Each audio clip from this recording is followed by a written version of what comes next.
नमस्कार। मैं हार्दिक किरण अड़पावत। जैसा कि आप सभी को विख्यात है, संपूर्ण विश्व कोविड-19 नोवेल कोरोना वायरस से ग्रस्त है, जूझ रहा है। किसी भी देश के पास में कोरोना वायरस नामक दुश्मन से लड़ने के लिए कोई भी पक्का शस्त्र नहीं है। मेरी आप सभी से यही अपील है कि आप अपने अपने घर में रहिए, अपने परिवार के साथ रहिए। प्रशासन, सरकार और हमारे प्रधानमंत्री जी नरेंद्र जी मोदी द्वारा जो आपको 22 मार्च से 3 मई का जो लॉकडाउन का समय दिया गया है, आप उसका संपूर्ण रूप से पालन करिए और अपने घर में अपने परिवार के साथ अधिक से अधिक समय बिताइए। यह एक ऐसी जंग है जो कि हम संपूर्ण विश्व केवल घर में बैठकर बिना कुछ करे जीत सकते हैं। मेरा आप सभी से हाथ जोड़कर निवेदन है कि लॉकडाउन का संपूर्ण रूप से पालन करें और अधिक से अधिक समय अपने घर में ही बिताएं। कोई आवश्यकता हो तो घर से बाहर निकले, नहीं तो आप अपने घर में ही रहिए। अब हम बात करते हैं मध्य प्रदेश की। मध्य प्रदेश में सबसे पहला केस उज्जैन जिले में, जो कि महाकाल की नगरी के नाम से जाना जाता है, वहां पर रबिया बी द्वारा 65 वर्षीय महिला है, उनको कोरोना पॉजिटिव पाया गया है। अब ये महिला कोरोना पॉजिटिव पाई गई है। इनकी हिस्ट्री निकाली तो इनकी कोई हिस्ट्री नहीं थी, ना कोई ट्रैवल हिस्ट्री थी, ना कोई पॉजिटिव हिस्ट्री थी। वो किसी भी कोरोना वायरस संदिग्ध संक्रमित व्यक्ति के संपर्क में नहीं आए थे, फिर भी उन्हें कोरोना वायरस हो गया। उनका इलाज इंदौर में चल रहा था, जिसके दौरान उनकी मृत्यु हो गई। अब प्रशासन द्वारा उज्जैन में उनके संपर्क में आए कोरोना वायरस के संक्रमित की जांच और सैंपल लेने के लिए स्वास्थ्य प्रशासन उनके घर पर गया, मोहल्लों में गया। मोहल्ले का नाम है बिलोटीपुरा। इस इलाके के अंदर जब स्वास्थ्य विभाग अपनी सेवा, अपने जांच सैंपल के लिए गया तो वहां के लोगों ने उन्हें सैंपल देने से मना कर दिया। जब सैंपल देने से मना करा तो उनके साथ में अभद्रता का व्यवहार भी साथ में किया गया, उनसे गाली गलौज की गई। गाली गलौज के साथ साथ उन्हें यह भी धमकी दी गई कि अगर वे उन्हें सैंपल और जांच के लिए फोर्स करते हैं तो उन पर पथराव भी किया जाएगा। क्या यह व्यवहार सही है? आज हम देखें तो इस कोरोना वायरस से लड़ने के लिए हमारे पास कोविड फाइटर्स जिन्हें हम कहते हैं, हमारे ब्रह्मा विष्णु महेश, स्वास्थ्य कर्मी, पुलिस बल और जो सफाई कर्मी हैं, और साथ ही बहुत सारे मेडिकल हो गए, किराना व्यापारी हो गए, रोजमर्रा की जो हमारी जरूरतें हैं उनके लिए जो लोग हमें सहयोग कर रहे हैं, अगर हम उनके साथ ऐसा व्यवहार करेंगे तो क्या यह उचित बात है? हम आगे बढ़े तो उन लोगों के साथ इस तरीके का व्यवहार किया गया। हम पूरे देश में देखें तो जगह जगह पर बहुत सारे पुलिस प्रशासनों पर पथराव किए जा रहे हैं। हम इंदौर की बात ले, अपने प्रदेश तक ही सीमित रहकर हम बात करें तो भी कोई बड़ी बात नहीं होगी। हम इंदौर की बात करते हैं तो इंदौर के अंदर जब कोरोना का कहर मच रहा था, कोरोना मान ही नहीं रहा है और वह अपना कहर अपने लोगों को, मतलब पूरे प्रदेश में सभी को बहुत ही परेशान कर रखा और उसने अपना रौद्र रूप धारण कर लिया है। अब कोरोना आया है। कोरोना के चलते जब डॉक्टर्स ने, मेडिकल टीम लोगों के यहाँ पर एक ये बात आप गौर करिएगा कि यह जो बात आ रही है ये किसी एक वर्ग विशेष, एक धर्म, एक वर्ग विशेष है उससे ही सीमित तक आ रही है। ऐसा क्यों हो रहा है, हम इस पर भी ध्यान करते हैं। हम पहले आते हैं इस चर्चा पर। जब मेडिकल स्टाफ, मेडिकल टीम उन लोगों के जांच सैंपल लेने गई, उनसे पूछने गई, तो उन लोगों के अंदर एक इस तरीके की मानसिकता बना दी गई है और इस तरीके की अफवाहें फैला दी गई है कि संपूर्ण देश उस वर्ग विशेष के खिलाफ होकर उसके अंदर कोरोना को डालना चाह रहा है। उन्हें कोरोना नहीं है, फिर भी उन्हें कोरोना से ग्रस्त करना चाह रहा है, जबकि ये सरासर गलत बात है।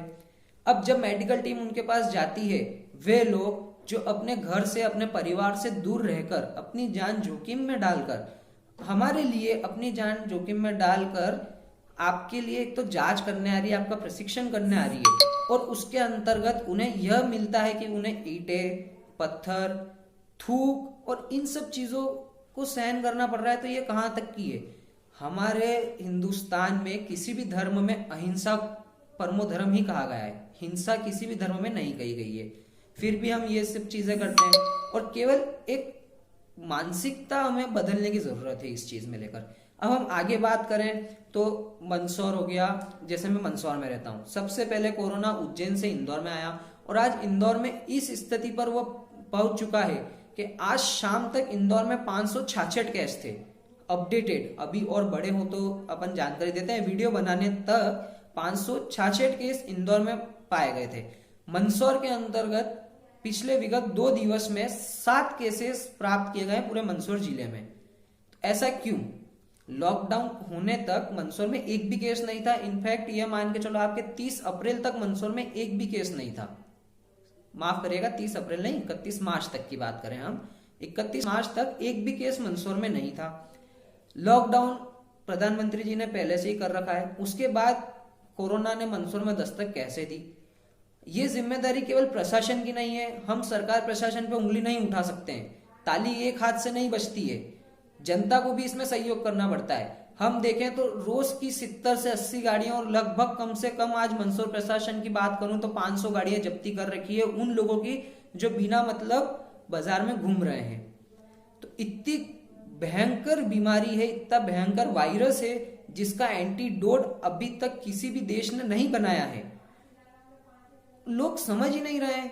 किराना से सामान लेना है, मतलब ऐसा भी क्या हो गया, क्या हमारे घर में राशन भी नहीं है?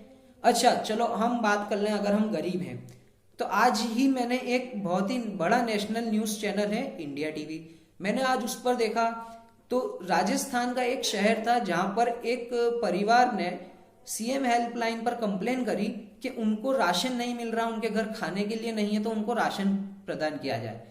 ठीक है, प्रशासन की टीम एक उनके घर पहुंची और घर पर चेक किया गया तो उनके पास पहले से ही खाने की 4 किटें मौजूद थी। और जो हमारे अपने जो समाज सेवी होते हैं, जितनी भी समाज सेवी संस्थाएं चल रही है, उनके द्वारा दिया गया सूखा राशन, भोजन के पैकेट्स, वो सब अलग है। मेरठ हो गया, बहुत सारे, मतलब संपूर्ण देश में ऐसी कितनी ही जगह है। आप YouTube सर्च करेंगे, आप वीडियो देखेंगे, गूगल करेंगे तो आपको बहुत सारे वीडियोस ऐसे मिल जाएंगे जो लोग व्यर्थ ही बिना मतलब के इन चीजों को ले रहे हैं। तो हमें यह भी पुष्टि करना जरूरी है कि हम जिसके लिए ये सेवा दे रहे हैं, अपनी जान पर खेलकर हम जिनके लिए भोजन के पैकेट्स और सब कुछ प्रदान कर रहे हैं, क्या वह लोग इस चीज के लायक हैं? उन्हें ये देना चाहिए कि नहीं? अब हम वापस मुद्दे पर आते हैं। कोरोना वायरस, कोरोना वायरस पूरे विश्व भर में इतना त्रासदी मचा दी उसने। सबसे पहले चीन, इटली, अमेरिका और संपूर्ण विश्व में कई देशों में वह फैला हुआ है। ये तो ऐसे देश हैं जहां पर उसने बहुत ही बड़ा आतंक मचा रखा है। और अगर हम इनके बाद आते हैं तो उसके बाद सबसे पहला नंबर आता है इन तीनों के बाद में भारत का। ऐसा क्यों? जब हमारी सरकार, हमारी प्रशासन हमारे लिए इतना कुछ कर रही है, जब उन्होंने हमारे लिए 22 तारीख को जनता कर्फ्यू और 23 मार्च 2020 से लॉकडाउन के निर्देश हमको दे दिए थे, उसके बाद भी, और जो हिंदुस्तान में, भारत में कोरोना वायरस बढ़ा है वह लॉकडाउन के अंतर्गत ही बढ़ा है। ऐसा क्यों हुआ?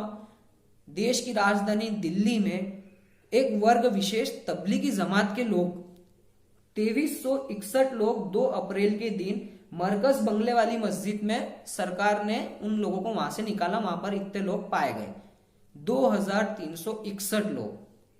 बहुत बड़ा आंकड़ा होता है। इतने लोग वहां पर कैसे मिल गए? अच्छा, हम देखें तो 23, 4, 5, 6, 7, 8, 9, 30, 31 और 1 अप्रैल, 10 दिन और जनता कर्फ्यू का 1 दिन, 11 दिन देश में होने के बावजूद इतने लोगों की इतनी बड़ी मीटिंग होना, वे लोग संपूर्ण विश्व से आ रहे हैं, संपूर्ण देश से आ रहे हैं और देश में संपूर्ण लॉकडाउन है, इसके बावजूद इतने लोग एक साथ कैसे इकट्ठे हो गए? सबसे बड़ा सवाल वहां की सरकार का है। दिल्ली सरकार के ऊपर सबसे बड़ा सवाल होता है कि इतने लोग बिना सोशल डिस्टेंसिंग के, बिना गैदरिंग के, लॉकडाउन के नियम को तोड़ते हुए, सरकार के नियमों को ना पालन करते हुए इतने लोग एक साथ एक जगह पर कैसे इकट्ठे हो गए? पहली चीज। दूसरी चीज, इनका जो लीडर है, उन लीडर ने साफ साफ शब्दों में कहा है कि हमें संपूर्ण हिंदुस्तान में कोरोना वायरस को फैलाना है। और ये भी एक नेशनल न्यूज चैनल द्वारा इंटेलिजेंस की रिपोर्ट ने कही है। अब इंटेलिजेंस की रिपोर्ट ने यह तो बता दिया कि संपूर्ण देश में कोरोना वायरस को फैलाना है, तो क्या इंटेलिजेंस को यह नहीं पता थी कि इतनी बड़ी मीटिंग, 2361 लोगों की मीटिंग मरकज में होने वाली है, जो कि तबलीगी जमात से आजकल संपूर्ण देश में बहुत फेमस हो रहे हैं। और हिंदुस्तान में आज की तारीख में 12,700 से भी ज्यादा कोरोना के केसेस आ चुके हैं और इनके अंदर 40 से 50% तक के केसेस जो हैं वो तबलीगी जमात से जुड़े हुए हैं। आप डिफरेंस देखो, 12,700 केस, आधे करते हैं आप तो 6,350 केस तबलीगी जमात से रिलेटेड है। और क्यों? कारण मानसिकता, इलिटरेसी, और मतलब उनको इस तरीके की शिक्षा दी गई है, उन्हें यही बताया गया है कि आपको करना ही यही है, तो क्या यह उचित बात है? आज हम सरकार के ऊपर सवाल उठा रहे हैं। बहुत सारे राजनेता से हम देखते हैं, टीवी पर देख रहे हैं कि बहुत सारे राजनेता सामने आ रहे हैं और बहुत सारे चीजें बता रहे हैं। आज हम बॉम्बे में देखें तो बांद्रा को देखो आप। बांद्रा जो कि बॉम्बे का बहुत ही विख्यात क्षेत्र है, लग्जरियस क्षेत्र है और बहुत बड़ा क्षेत्र ही माना जाता है। बॉम्बे इतनी बड़ी सिटी है कि पूरे हिंदुस्तान की जीडीपी में अगर सबसे ज्यादा किसी का इकोनॉमी में जीडीपी में सबसे ज्यादा अगर कोई इंटरेस्ट दिखा रहा है, किसी का योगदान है, तो वो मुंबई का है। मुंबई के अंतर्गत हर 100 मीटर पर बैरिकेड्स लगा रखे हैं, ऐसा बताया गया है। फिर भी वहां पर 5,000 से 7,000 लोगों की भीड़ इकट्ठी हो गई है। उन लोगों को नहीं मालूम था। कुछ 15 से 20 जनों ने सोशल मीडिया पर यह अफवाह फैलाई कि वहां से मजदूरों को अपने अपने क्षेत्रों में भेजा जाएगा, जिसके लिए उन्हें ट्रेन वहां से चलेगी और उन्हें वहां से अपने अपने घर पर पहुंचाया जाएगा। तो उन्हें गुमराह किया गया केवल 15 से 20 लोगों ने, और यह मैसेज पर्सनली नहीं गया, सोशल मीडिया के थ्रू गया। तो क्या इंटेलिजेंस, सरकार या किसी भी राजनेता जो भी जनता को प्रेजेंट करता है, जो लीडरशिप रख रखी, जो लीडर हैं, क्या उन्हें नहीं पता चला? उन तक ये खबर नहीं गई कि इस समय पे इस टाइम पर इतने लोग इकट्ठे होने वाले हैं? चलो हम ये सब चीजों को छोड़ते हैं, वापस हम मध्य प्रदेश पर आए। अब हम यहां पर आते हैं तो हम अपने घरों से बेवजह निकल रहे हैं कोरोना वायरस के अंतर्गत। क्या यह उचित बात है? हमें कोरोना वायरस से लड़ना है बिना कुछ करे, केवल घर में बैठे। आज इंदौर के अंदर अभी 2 से 3 दिन पहले एक नर्स की मृत्यु हो गई है। उनका भी घर परिवार रहा। क्यों मृत्यु हुई? क्योंकि हम लोग घर में नहीं बैठ रहे हैं, और हम घर में नहीं है, कोरोना वायरस फैल रहा है। वायरस के फैलने के कारण डॉक्टर्स को बहुत इश्यूज आ रहे हैं। फंडिंग नहीं है, सरकार के पास में इतनी टेस्ट किट्स नहीं है, वह अधिक से अधिक टेस्ट किट्स प्रोवाइड कर रही है, अरेंज कर रही है। हर चीज के लिए समय चाहिए रहता है। फंडिंग बहुत मिल चुका है सरकार को, मुख्यमंत्री, प्रधानमंत्री, हर कोष के अंतर्गत बहुत सारा फंड है। टेस्ट किट्स भी बहुत सारी अवेलेबल करवा रहे हैं, पर कुछ वर्ग विशेष के लोगों द्वारा इस तरह का व्यवहार किया जा रहा है। कहीं पर वो गंदी अश्लील हरकतें कर रहे हैं, गाली गलौज कर रहे हैं, व्यवहार कर रहे हैं। उत्तर प्रदेश में देख लो, मध्य प्रदेश में देख लो, दिल्ली में देख लो, बॉम्बे के हॉस्पिटल में देख लो, यहाँ तक कि उज्जैन के एक हॉस्पिटल में, इंदौर के एक हॉस्पिटल में भी यह केस आया है। पूरे हिंदुस्तान में सबसे पहले जो डॉक्टर की मृत्यु हुई थी, डॉक्टर का नाम मैं आपको बता देता हूं, शत्रुघ्न पंजवानी जी डॉक्टर हैं, इंदौर के एमबीबीएस हैं। उनकी मृत्यु हुई, पूरे हिंदुस्तान में सबसे पहले डॉक्टर की मृत्यु इंदौर में हुई। हालांकि उन्होंने किसी कोरोना पॉजिटिव मरीज का कोई भी प्रशिक्षण नहीं किया था, परंतु मृत्यु हुई और वह कोरोना पॉजिटिव ही पाए गए, कोरोना से ही उनकी मृत्यु हुई। तो इसमें कहीं ना कहीं गलती तो प्रशासन की भी है, सरकार की भी है, हम सबकी गलती मान सकते हैं, क्योंकि किसी एक व्यक्ति की गलती नहीं है। उस समय तक इतना नहीं था, मध्य प्रदेश की सियासती दौड़ चल रही थी। फिर भी हमारे मुख्यमंत्री जी ने जितना कुछ वे कर रहे हैं, बहुत ही सराहनीय काम कर रहे हैं, लेकिन हमारी जनता नहीं समझ रही है। हर आदमी को बाजार में जाना है, बाजार में निकलना है, सब काम करना है, पर घर में नहीं रहना है।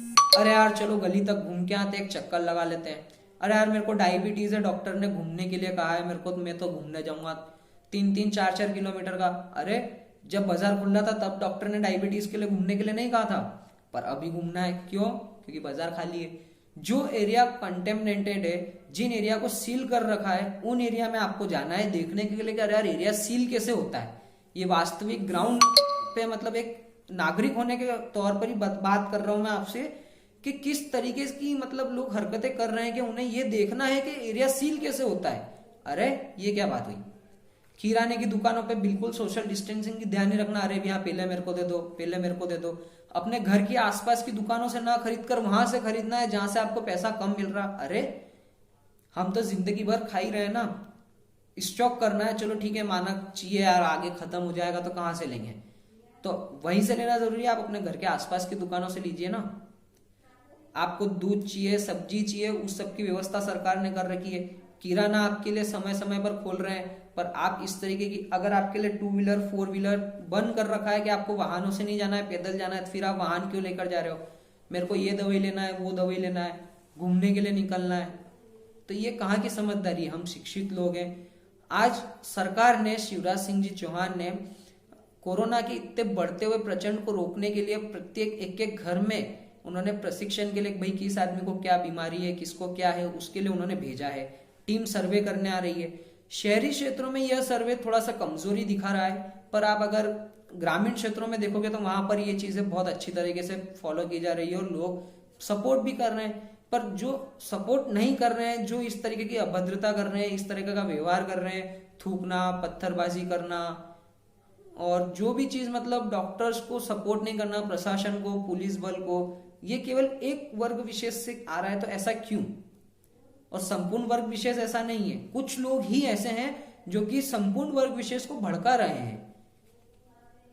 हम यही कोशिश करें सब मिलकर, अपने आसपास के लोगों को कोरोना से संबंधित करें, सूचित करें। संबंधित करने से मतलब नहीं है कि कोरोना फैलाएं, कोरोना से सूचित करें, उनको बताएं कि कोरोना इतनी बड़ी त्रासदी है, आप अपने घर में ही रहिए। अगर हम घर की छतों पे घूम लेंगे तो भी हमारा घूमना हो जाएगा। घर में परिवार के साथ रहेंगे, अगर हम हमारा बचपन वापस से जी सकेंगे तो बहुत अच्छा रहेगा। पर अगर हम घूमने निकलेंगे, सरकार को फॉलो नहीं करेंगे, ये करना है, वो करना है, सब करेंगे, तो कुछ भी नहीं मिलने वाला है। मिलेगी तो सिर्फ मौत। भगवान कह गए हैं, जियो और जीने दो, जान है तो जहान है, अहिंसा परमो धर्म। पर नहीं मानना है। अरे किस चीज का क्या, आप क्या साबित करना चाहते हो? कुछ नहीं होना है। जिंदे रहोगे तो बचे रहोगे और जिंदगी जी पाओगे। इस तरह से कुछ नहीं मिलना है। और एक बात और जान लीजिए, जितने भी लोग ये पथराव कर रहे हैं, अभद्रता का व्यवहार कर रहे हैं, उन लोगों में से 80 से 90% तक के लोग कोरोना पॉजिटिव पाए जा रहे हैं। अब उनकी सुविधा के लिए सरकार, स्वास्थ्य विभाग वहां जा रहा है, पर नहीं, उनको तो पथराव करना है, थूकना है। लेकिन वे सब कोरोना पॉजिटिव हैं। सबके अंदर लक्षण है, खांसी, सांस नहीं लेना, सर्दी, तेज बुखार, छोटी छोटी सी बीमारी अगर देखें तो पैरासीटामोल, टस्क्यू सिनारिस से ठीक होने वाली बीमारी है। लेकिन आप देखो, त्रासदी देखो इस चीज की। अगर नहीं हो रहा है, किसी के पास एंटीडोट नहीं है, किसी को कुछ नहीं मिल रहा है, तो मतलब बहुत बड़ी बीमारी है। इटली विश्व का दूसरे नंबर का हेल्थ का देश है, जहां पर हेल्थ की सुविधा दूसरे नंबर पर आती है। उसके बावजूद उसकी इटली की सरकार ने मना कर दिया कि हमसे अब व्यवस्था नहीं संभल रही है। लाशें ट्रकों में जा रही है, दफनाने के लिए जगह नहीं मिल रही है। इतनी बड़ी महामारी, अमेरिका के अंदर 25,000 से ज्यादा कोरोना पॉजिटिव केसेस हो गए हैं। पूरे विश्व में लाखों में लोगों की मृत्यु हो गई है। अभी भी समय है, अगर हम समझ जाते हैं 3 मई तक भी अगर हम घर में रह जाएं और संपूर्ण लॉकडाउन का, सरकार के नियमों का, प्रशासन का सहयोग करें और नियमों का पालन करें, तो अभी भी हाथ में बात है। अभी भी देर नहीं हुई है, देर से आएंगे, दुरुस्त आएंगे और अभी भी हम बच सकते हैं। परंतु अगर अभी भी हमारा रवैया यही रहा और नहीं माना और इसी तरह की हरकतें करी, तो 3 मई के बाद भी आप भूल जाना कि लॉकडाउन खुलेगा। मैंने किसी की भावनाओं को, आहतों को, किसी को भी आहत किया हो, भावनाओं को ठेस पहुंचाई हो, तो माफी चाहूंगा और आपसे यही अनुरोध करूंगा कि सब अपने अपने घर में रहें, लॉकडाउन का पालन करें और सरकार, प्रशासन, स्वास्थ्य सेवा, हमारे कोरोना फाइटर्स, भली वो स्वास्थ्य से हो, किराना से हो, दूध वाला हो, सब्जी वाला हो, मेडिकल वाला हो, सफाई कर्मियों, सबका सहयोग करें, खाद्य वितरण करें। तो ये देखें कि उसको जरूरत है या नहीं है और संपूर्ण रूप से घर में ही बैठे, सरकार प्रशासन को सहयोग करें और अपने स्वास्थ्य की सेवा करें, अपने घर वालों का